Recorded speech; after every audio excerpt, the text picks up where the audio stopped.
Boa noite a todos. Nós somos acadêmicos do curso de licenciatura em História. Esse seminário é composto pelo Valmiro Alves de Brito, acadêmico do Polo de Lucas do Rio Verde, o Isner Antônio da Silva Moraes, acadêmico do Polo de Juína, e eu, Tiago Eric Barbosa Lopes, acadêmico também do Polo de Juína. A disciplina é Sociologia da Educação. A tutora, no caso, é a Bruna, e a docente é a Joana Dark de Oliveira.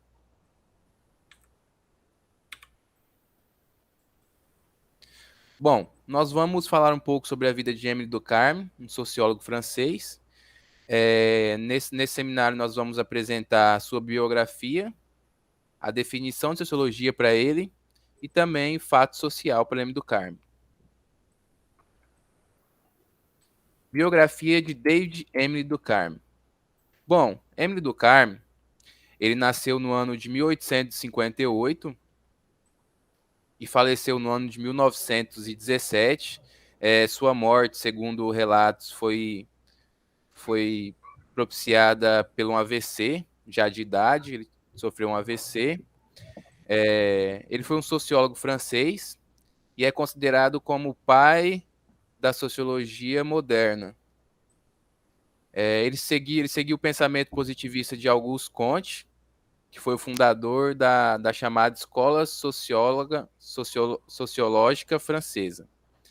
A religião de Émile Durkheim, como ele era descendente de judeus, sua família era judia, ele seguiu a religião de sua família, era o judaísmo, a religião de Durkheim.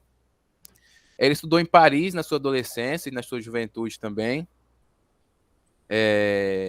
Entre o ano de 1885 e 1886, ele viajou para a Alemanha para se tornar especialista em sociologia. No ano seguinte, 1887, ele foi nomeado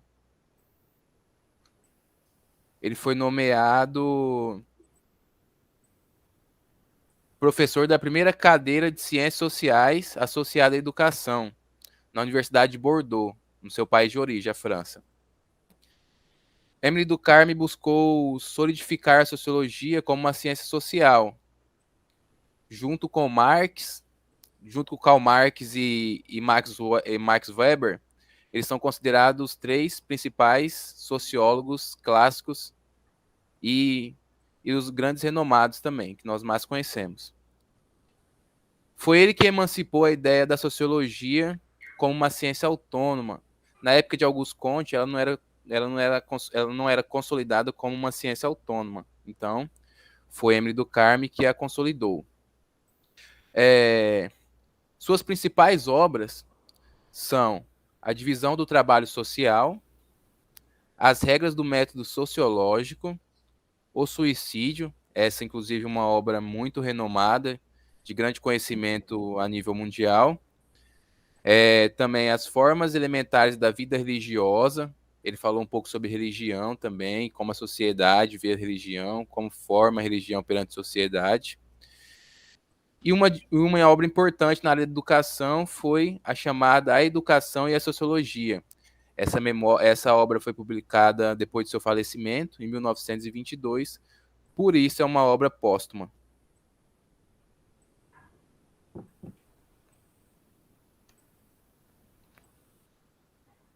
Certo. A sociologia, ela é a ciência que estuda, né, os fatos ali da sociedade, a sociedade em geral, né? A sociologia, ela foi criada, né? Ela surgiu ali na Grécia Antiga, né? Juntamente com a filosofia e a história, né? No entanto, a sociologia ela foi incorporada a outras ciências, né? Uma vez que a preocupação era vista na individualidade e não por meios coletivos. Ela é uma ciência que ela foi criada, vamos dizer assim, né? Pelo, pelo pai da sociologia, né? Que não, aos olhos de muitos, né? É o Comte, mas uma nova visão tem visto aí que ela teve em si um verdadeiro andar, né? A partir de Durkheim, de Emile Durkheim. Durkheim, ele começou a criar métodos próprios para estudar a sociedade, né? Então, ele, a partir desses métodos, ele teve ele criou esses métodos, ele conseguiu estabelecer os fatos sociais, né? Durkheim é considerado por muitos o pai da sociologia, por ter sido o primeiro a pensar em aplicar métodos para poder entender os fatos sociais, né? É, ele escreveu o livro Regras do Método Sociológico, né? Que esse livro ele foi um livro que, de fato, afirmou tudo o que ele estava estudando, né? E conseguiu ali estabelecer o início da sociologia. Com a primeira revolução industrial no século XVIII, né, havia sim então a necessidade de fazer um novo estudo, né, da sociedade, porque a sociedade ela foi dividida entre basicamente entre patrão e funcionário, né, patrão e funcionário. Então essa divisão de uma forma muito forte assim criou vamos se dizer, uma divisão na sociedade, né? Então, Durkheim, ele através desses métodos, né, qual ele criou, né, ele conseguiu estabelecer ali um estudo para então conseguir estudar a sociedade, tudo que estava passando naquela época ali no século XVIII. Foi uma época que a região ali onde ele estava estudando passava por uma grande visão, né, uma grande alteração política e econômica, né, e tudo isso causou um grande conflito. Então ele estava incumbido ali de estudar toda essa transformação social no local, né, e através desse estudo, né, na verdade, para fazer esse estudo, ele criou esses métodos. E através desses métodos a qual ele estudou, né, ele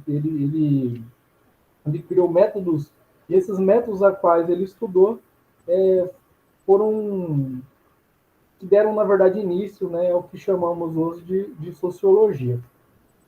Algumas das falas principais dele, né, eu vou citar aqui, que que ele citava na época, né? Nosso egoísmo é, em grande parte, produto da sociedade, e uma outra é quando os costumes são suficientes, as leis são desnecessárias. Quando os costumes são insuficientes, é impossível respeitar as leis. Ou seja, ele quer dizer que quando há um bom costume, não há necessidade da imposição de uma lei. E também, quando há a falta de um bom costume, a lei é praticamente inválida, né? Porque também parte do cidadão tomar né, responsabilidade sobre tudo que faz na sociedade. Então, Durkheim ele foi ali um grande pilar da sociologia, vamos dizer assim, né? Ele que criou assim, conseguiu estabelecer um método de estudo, né? Porque a sociologia ela é uma ciência, né? Toda ciência ela precisa ter um método, né? E esse método ele foi criado a partir de Durkheim. Ele veio ali analisando e colocando todas as apontações ali. E um dos principais livros da sociologia, né? Ele foi então de sua autoria, que é o livro Regras do Método Sociológico, né, que a partir dali, então, os fatos sociais então, foram implementados na sociologia. Obrigado, Tiago. Obrigado, Wisner, por deixar a minha apresentação mais fácil. Por tudo aquilo que vocês já explanaram, por tudo aquilo que vocês já apresentaram. deixa para mim o trabalho mais fácil aqui. E como vocês falaram, de fato, é impossível falarmos de sociologia sem citar Emile Durkheim, né? O Durkheim que foi, de fato, quem trouxe a sociologia como ciência social. E, embora ela nasceu lá na Grécia Antiga, mas incorporada a outros métodos científicos, ela, teoricamente, hoje, ela é uma ciência nova, coisa de 150 anos, quando ela passa, de fato, a existir de modo independente, como o Tiago falou, para que, através de seus métodos, então, a sociedade fosse, então, estudada. E conforme nós vimos nas aulas com a professora Joana, a sociologia ela é uma ferramenta de extrema importância para que nós possamos entender a sociedade. Porque, na visão de Durkheim, nada acontece na individualidade. Tudo que o indivíduo vive é, de fato, uma ação do meio social. E aí, fugindo um pouco daquilo que nós já elaboramos, nós podemos pensar a sociologia por meio de alguns filmes que tem por aí. Por exemplo, eu assisti aquele filme do Menino Lobo, né? A criança que foi criada na selva com animais e desenvolve hábitos semelhantes ao dos animais, né? Isso tudo para nos fazer entender, para nos fazer pensar que, quando Durkheim pensa a sociologia como uma ciência que estuda o comportamento social, ele está falando de algo que realmente é tangível, mas não só dessa forma, é algo que se possa ser comprovado. Mas o que Durkheim traz para nós é o método de como esta ciência ela é, então, executada.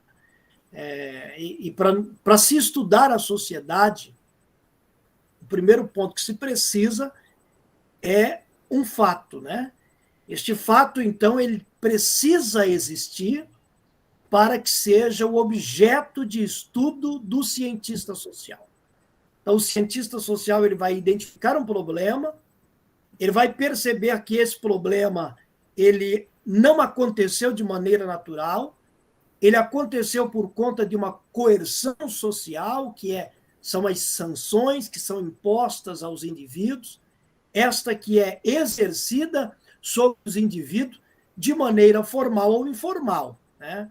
Muitas das vezes ela acontece sem que o indivíduo perceba.